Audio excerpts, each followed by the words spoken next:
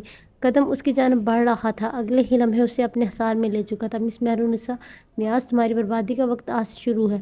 کون ہے جو مجھے روک سکتا ہے؟ یہاں تمہاری پکار سننے والا دور دور تک کوئی نہیں۔ اس کے کان کے قریب وہ زہرآلودہ لہجے میں بول رہا تھا، چھوڑو مجھے ورنہ بہت پچھتاؤ گے۔ میں کوئی عام سی لڑکی نہیں ہوں، تم شاید جانتے نہیں ہو۔ فواد کو جان لے گا وہ تمہاری گرفت سے۔ وہ خود کو چھڑوانے کی کوشش کرتے ہوئے غصے سے بول رہی تھی۔ عام تو تم اب ہو، خاص تو کل صبح ہو جاؤ گی، جب رات میری سنگت میں گزار چکو گی۔ یہ بات سن کر مہرو نساء کی جان لبوں تک آئی تھی، ٹپ ٹپ آنکھوں سے آنسو بہنے لگے تھے۔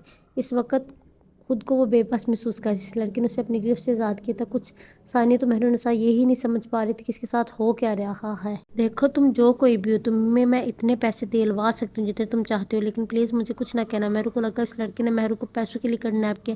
مہرو نساء کی بات سن کے وہ ہنسنے لگا۔ پیسے نہیں چاہیے مجھے، میں تمہارا دیوانہ ہوں، عاشق ہوں تم پر۔ تمہاری تحریروں نے مجھے تمہارے عشق میں ایسا جکڑا ہوا کہ کیا بتاؤں تمہیں میں۔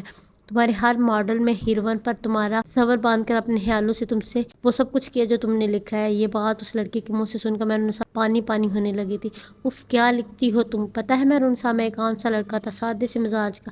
اگر تمہارے ماڈل نہ پڑھتا نا تو مجھے پتہ ہی نہیں چلنا تھا کہ رومانس کیا ہوتا ہے۔ یہ تو میں نے تمہاری تحریریں پڑھ کر جانا ہے، محبت یوں بھی کی جاتی ہے۔ وہ اس پر لڑکیوں کے تبصرے پڑھ کر تو سوچنے پر مجبور ہو گیا کہ لڑکیاں تو ایسے ہی لڑکوں کو ہیرو سمجھتی ہیں جو انہیں یوں کڈنیپ کر کے زبردستی ان سے نکاح کریں، انہیں ایک پرانی سی حویلی میں لے جائیں۔ وہ لڑکی پہلے تو روئی تڑپی، ہاتھ جوڑ کر لڑکے کی منت سماج کرے اور کہے کہ خدا کے لیے میری عزت کو مال نہ کرو، خدا کے لیے مجھے چھوڑ دو۔ لیکن وہ ہیرو اپنی ہیرو بنتی دکھاتے ہوئے اس لڑکی سے زبردستی نکاح کرتا ہے، پھر اس کے ساتھ جس طرح سے چاہتا ہے رشتہ کرتا ہے۔ اف مہرو نساء، میں تو دیوانہ ہو کے رہ گیا ہوں تمہارا۔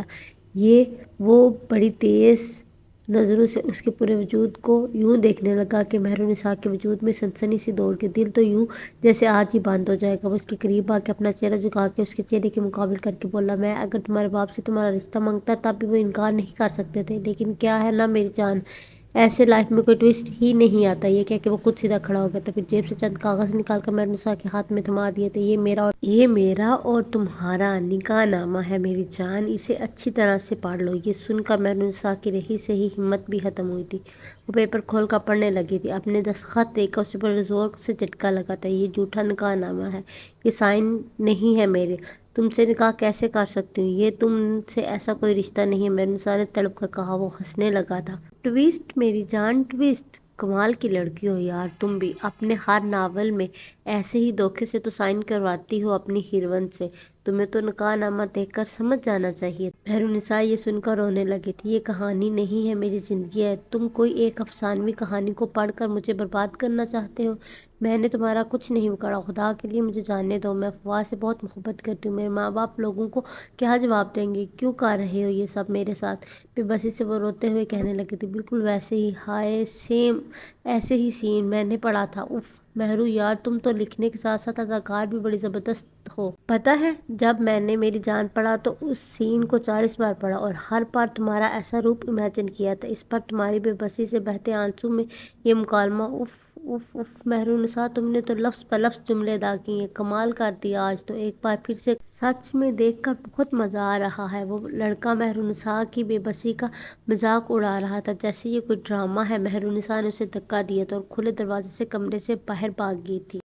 مہرو کو اپنے پیچھے سے بس اس نوجوان کے قہقہوں کی آواز آ رہی تھی۔ وہ تیزی سے سیڑھیاں اترنے لگی۔ وہ کوئی گھر نہیں بلکہ بہت بڑی حویلی تھی، پرانے طرز کی بنی ہوئی تھی۔ اتنے بڑے رقبے پر وہ محل نما حویلی بنی تھی کہ کمرے ہی کمرے تھے۔ بہت بڑا لاؤنج سا بنا ہوا تھا، شیشے کی لکڑی کے بڑے سے صوفے لاؤنج میں رکھے ہوئے تھے، لیکن دیکھنے سے لگ رہا تھا وہاں موجود فرنیچر کئی سال پرانے زمانے کا۔ لیکن وہاں موجود رکھی چیزوں کی پرواہ کسے تھی؟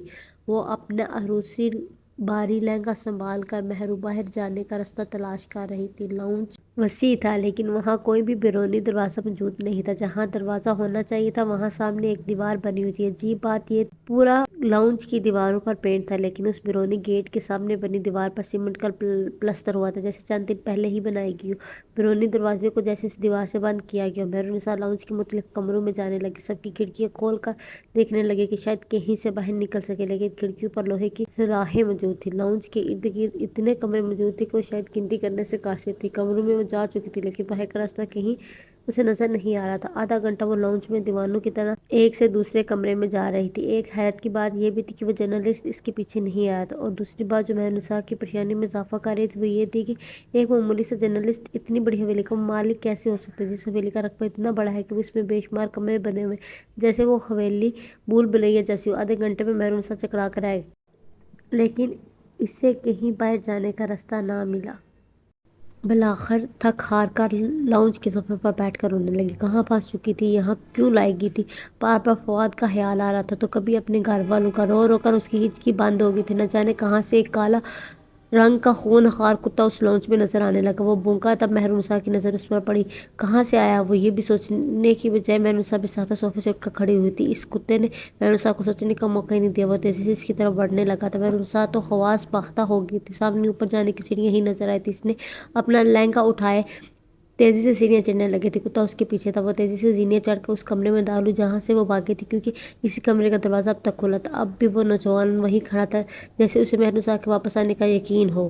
کتا اب بھی مہرالنساء کے پیچھے تھا۔ وہ سیدھی اس نوجوان کے ساتھ لگ گئی۔ پلیز مجھے کتے سے بچا لو۔ اس وقت وہ جتنی خوفزدہ تھی، جتنی بدحواس تھی، اسے یہ بھی احساس نہیں تھا کہ وہ اس کے سینے سے جا لگی۔ وہ بڑی سنجیدگی سے بولا، بھاگنے کا بہت شوق ہے تمہیں، کیا سمجھا تھا تم نے مہرالنساء؟ میں بیوقوف ہوں جو دروازہ کھلا چھوڑ کر تم سے بات کروں گا اور تمہیں بھاگنے کا پورا موقع دوں گا؟ یہ جو آج تمہارے حسن پہ چار چاند لگے، اس پر پانی کی طرح سے پیسے میں نے یوں ہی تو نہیں نہ بہائے کہ تم یہاں سے جانے دوں؟ اس کی بات سن کر مہرالنساء اس سے پیچھے ہٹ گئی۔ اس لڑکے نے اپنے ہاتھ کو آزاد ہی چھوڑ رکھا تھا۔ مہرالنساء کو اپنے گرفت میں لینے کی کوشش نہیں کی تھی، لیکن جیسے ہی مہرالنساء اس لڑکے سے 4 قدم پیچھے ہٹی، کتا اس کے قریب بڑھ کے اس کے لہنگے کو منہ میں پکڑ کر کھینچنے لگا۔ مہرالنساء نے جب پلٹ کر دیکھا تو خوف کے مارے اس کے منہ سے چیخ برآمد ہوئی تھی۔ پھر سے چلا کر مجبوراً اس نوجوان کی پناہوں میں آئی تھی۔ اس بار ہنسنے لگا تھا، اس کے کان کے قریب جا کر بولا، یہ سین تمہارے ناول کا حصہ نہیں تھا، یہ میرا تیار کردہ مسود ہے۔ مہرالنساء اگلی بار اسے اپنے ناول میں ضرور لکھنا، بہت داد ملے گی تمہیں۔ مہرالنساء کی رنگت خوف کے مارے پھیکی پڑی تھی۔ اب بتاؤ مہرالنساء، کیا چاہتی ہو تم؟ رات میرے ساتھ گزارو گی یا میرے کتے ٹومی کے ساتھ؟ اس سوال نے مہرالنساء کے رہے سہے ہوش بھی اڑائے تھے۔ وہ کتا اب بھی اس کے قریب کھڑا بھونک رہا تھا۔ مہرو کا دل کسی سوکھے پتے کی طرح کانپ رہا تھا جو خزاں میں ذرا سی ہوا چلنے پر اڑنے لگتا ہے۔ آگے بھی مصیبت تھی، پیچھے بھی، نہ جانے کیوں، لیکن وہ اس کے سینے سے لگ کر بے بسی سے پھوٹ پھوٹ کر رونے لگی تھی۔ تھک گئی تھی، پھر کتے سے بے حد خوفزدہ تھی جو مہرو کے بالکل پیچھے کھڑا بھونک رہا تھا۔ خدا کے لیے مجھے میرے گھر چھوڑ دو، میں تمہاری منت کرتی ہوں، بہت مشکل ہے میری جان، بلکہ سمجھو ناممکن سی بات ہے۔ وہ دھیرے سے بولا۔ مہرالنساء اس سے ذرا پیچھے ہوئی۔ تم جو کر رہے ہو وہ گناہ ہے، میں نے تمہیں دل سے قبول نہیں کیا اور تم نے دھوکے سے میرے سائن لیے ہیں، یوں نکاح نہیں ہوتا، میرا تم سے ایسا کوئی رشتہ نہیں ہے، تو میں تمہیں نہیں جانتی تک نہیں ہوں، تمہارے نام تک سے انجان ہوں، کیوں مجھے ہراساں کر رہے ہو؟ مجھے جانے دو، تم جو مانگو گے میں تمہیں دے دوں گی۔ ہچکیوں سے روتے ہوئے رقت بڑے لہجے سے بول رہی تھی۔ ہم ٹھیک ہے، یہ بھی بات پوری کر لیتے ہیں، تم مجھے چاہیے ہو، ابھی 10 منٹ میں نکاح خواہ پہنچ جائے گا، تم اپنی پوری آمادگی سے مجھے قبول کر لو۔ وہ سنجیدگی سے بات کر رہا تھا، لیکن میں ایسا نہیں چاہتی۔ مہرنسا کے جواب پر کتا بڑے زور سے بھونکا تھا، وہ کانپ کے رہ گئی تھی۔ لیکن میں تو ایسا ہی چاہتا ہوں نا میری جان۔ دیکھو مہرنسا، یہ تو طے ہے کہ آج رات ہم ساتھ گزاریں گے، مجھے اس بات سے فرق نہیں پڑتا کہ میرا تم سے دوبارہ نکاح ابھی ہوتا ہے یا نہیں، کیونکہ عدالت کے مطابق تم میری بیوی بن چکی ہو اور تمہارے ناول میں ایسے نکاح قابل قبول مانے جاتے ہیں۔ میں تو تمہاری تسلی کے لیے یہ سب کر رہا ہوں، ورنہ میں تو تمہیں دل سے بیوی قبول کر چکا ہوں۔ دیکھو نا مہرنسا، آخر میں میرا بھی تو کچھ ارمان ہے، آج کی رات کے لیے کتنے سپنے سجائے ہیں میں نے، اب تو 4 بجنے والے، کیوں میرے صبر کا یوں امتحان لے رہی ہو؟ کبھی سینے سے لگتی ہو، کبھی 4 قدم پیچھے دور ہٹتی ہو۔ مرد کے جذبات الگ قسم کے ہوتے ہیں، 2 منٹ کی قربت کے بعد دوری اس کے جنون کو بڑھاتی ہے، یہ تم سے بہتر اور کون جان سکتا ہے۔ تم تو مرد کے ایسے جذبات کو قلم بند کرتی آئی ہو، سمجھا کرو نا میری جان۔